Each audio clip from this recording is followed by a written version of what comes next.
The Iconoclast prints 5,000 copies weekly and is looking to increase that figure. Its small staff makes a serious attempt to cover the city, particularly those angles ignored by the Times-Herald and Morning News.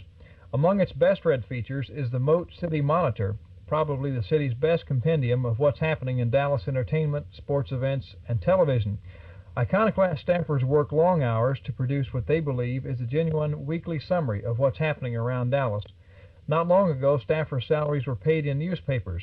That meant they had to put the paper together, then take copies out on the street and sell them for their pay. Back then, 90% of the paper's sales were on the street. Now street sales amount to only 10%.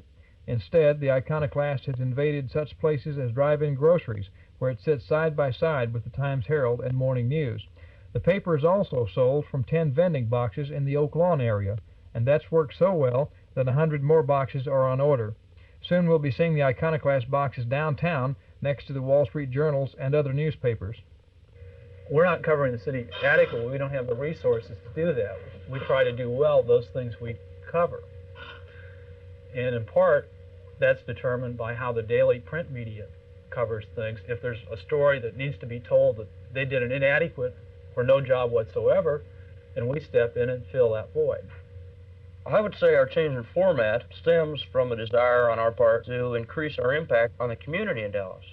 And to do that, we feel that rather than serve people who already have the same viewpoint that we do, we want to increase our audience to include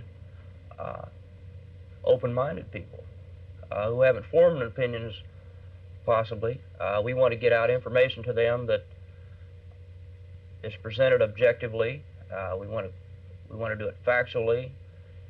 We want to do it thoroughly, and we want to maintain our credibility so that they can read Iconoclast, look at it as a credible news source, and form their opinions on the basis of what we have to tell, weighed against the information they get in the Morning News or the Times-Herald.